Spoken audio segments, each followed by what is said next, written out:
Separate from my regular opening statement, I need to talk about a serious threat to this committee's oversight authority and do it just briefly. The need for Congress to have access to information in the executive branch is inherent in the Constitution. The Supreme Court has said so clearly and repeatedly. Executive branch agencies cannot limit our legislative power of inquiry merely by entering into non-disclosure agreements with one another.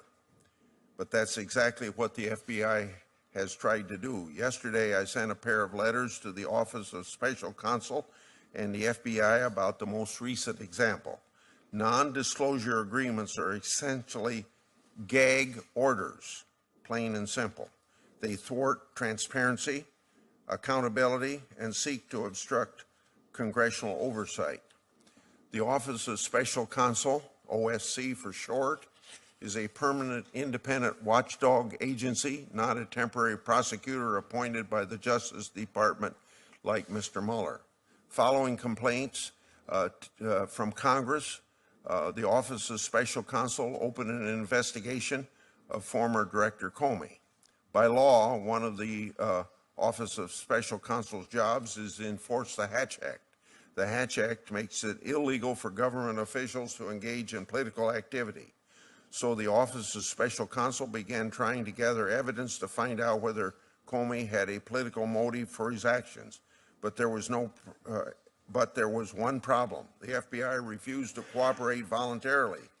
OSC could have engaged in a long legal battle to force the FBI to turn over the information. But the FBI was apparently less concerned about OSC than they're concerned about Congress's oversight opportunities and responsibilities. The FBI demanded that OSC promise not to give any of the information to Congress. A gag order, that was the price of quick and easy access to the information by that agency.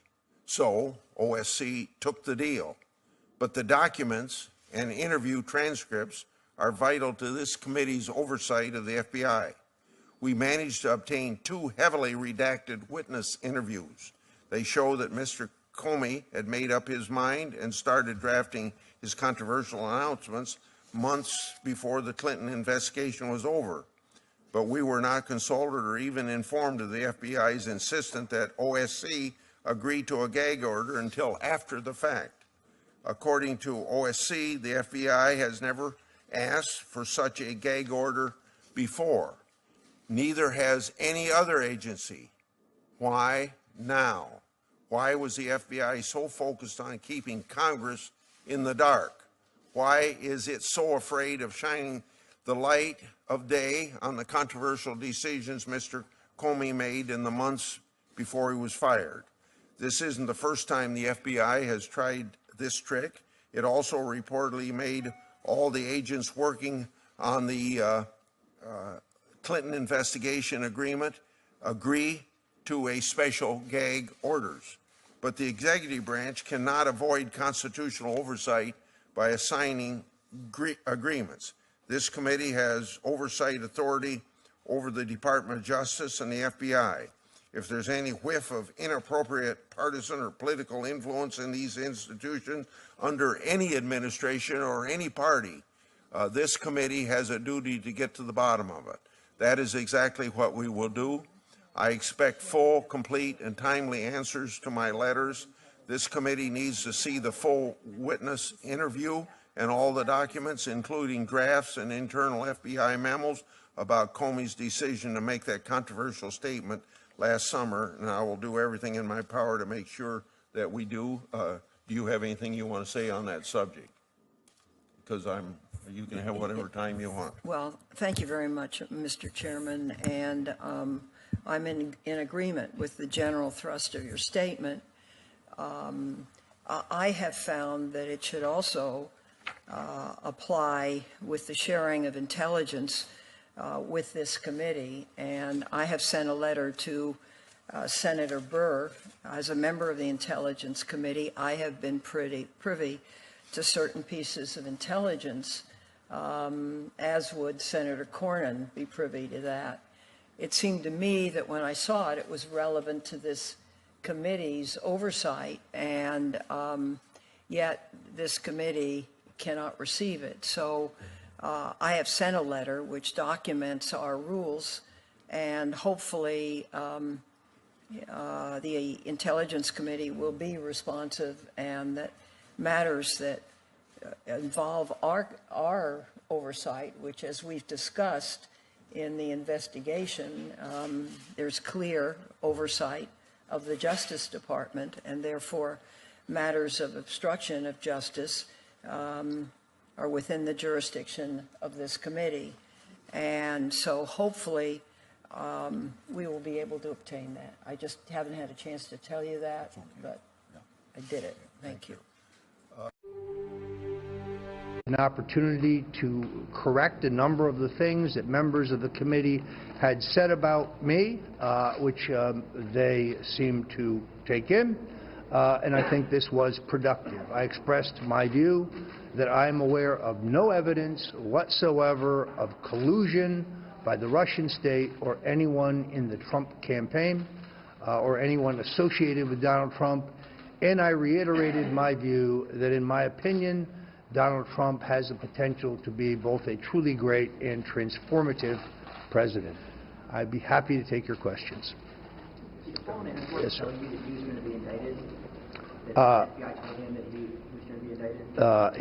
I believe his attorneys informed my attorneys of that.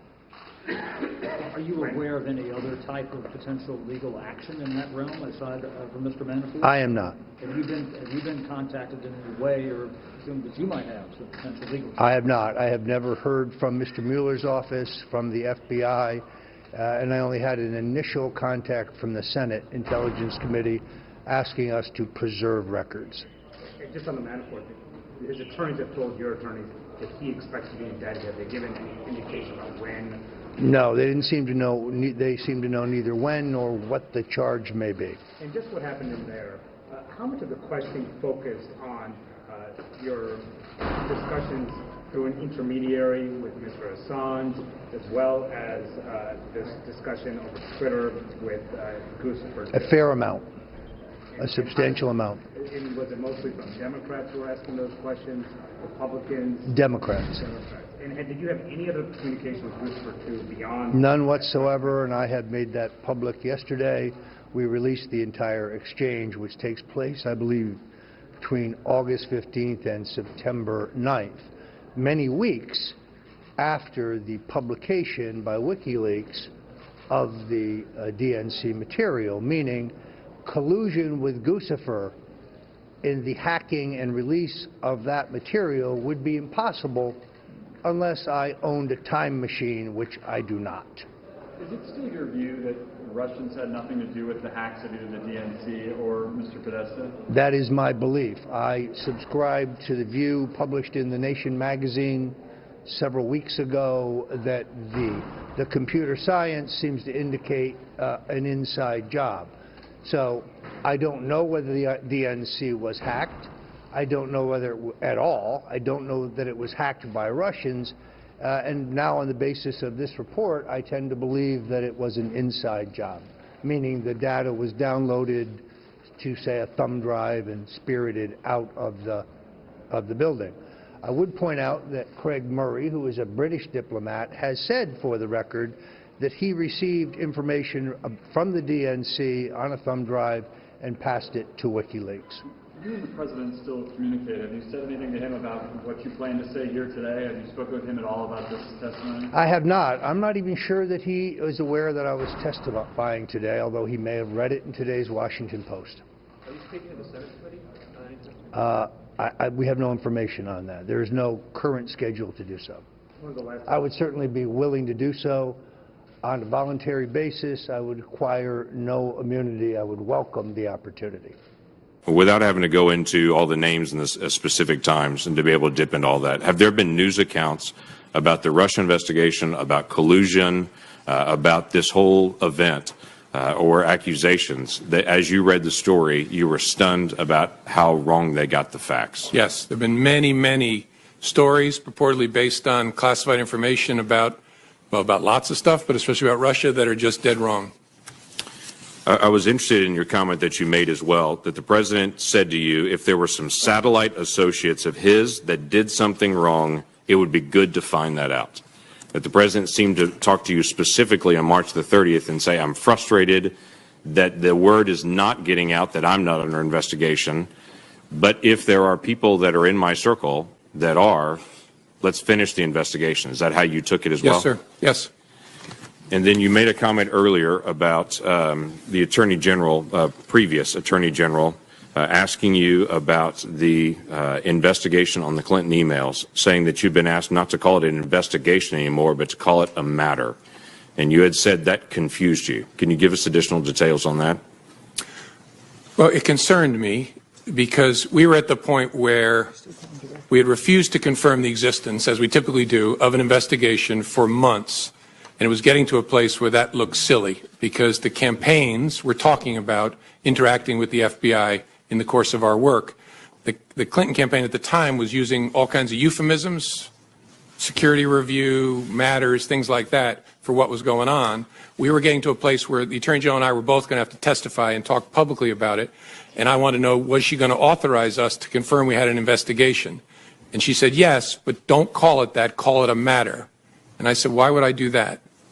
And she said, just call it a matter. And again, you look back in hindsight, you think, should I have resisted harder? I just said, all right, this isn't a hill worth dying on. And so I just said, okay, the press is going to completely ignore it. And that's what happened. When I said, we have opened a matter, they all reported the FBI has an investigation open. And so that concerned me because that language tracked the way the campaign was talking about the FBI's work, and that's concerning. It gave the impression that the campaign was somehow using the same language as the FBI because you were handed the campaign language and told to be able to use the campaign language. And again, I don't know whether it was intentional or not, but it gave the impression that the Attorney General was looking to align the way we talked about our work with the way a political campaign was describing the same activity, which was inaccurate. We had a criminal investigation open. As I said before, the Federal Bureau of Investigation. We had an investigation open at the time, and so that gave me a queasy feeling.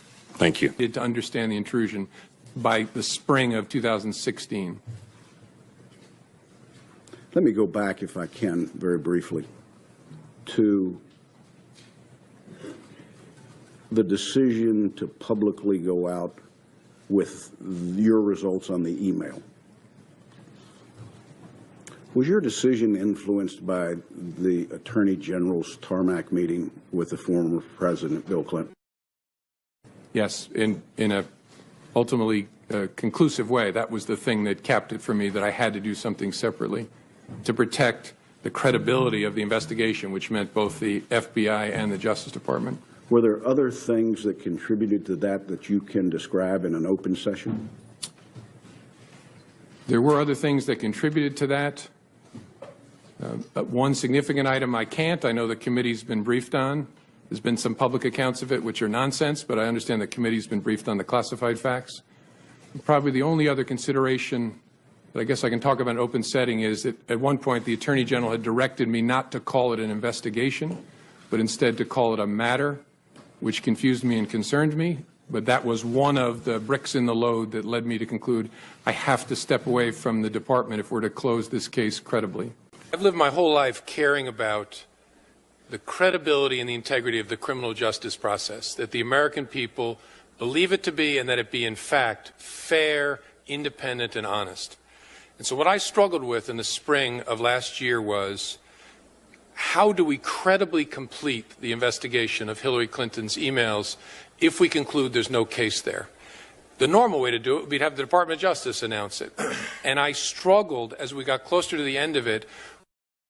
A number of things had gone on, some of which I can't talk about yet, that made me worry that the department leadership could not credibly complete the investigation and decline prosecution without grievous damage to the American people's confidence in the justice system. And then the capper was, and I'm not picking on the Attorney General, Loretta Lynch, who I like very much, but her meeting with President Clinton on that airplane was the capper for me. And I then said, you know what, the department cannot by itself credibly end this. The best chance we have as a justice system is if I do something I never imagined before, step away from them and tell the American people, look, here's what the FBI did, here's what we found, here's what we think. And that offered us the best chance of the American people believing in the system, that it was done in a credible way. That was a hard call for me to make, to call the Attorney General that morning and say, I'm about to do a press conference and I'm not going to tell you what I'm going to say. And I said to her, I hope someday you'll understand why I think I have to do this. Well, look, I wasn't loving this. I knew this would be disastrous for me personally, but I thought this is the best way to protect these institutions that we care so much about. And having done that, and then having testified repeatedly under oath, we're done, this was done in a credible way, there's no there,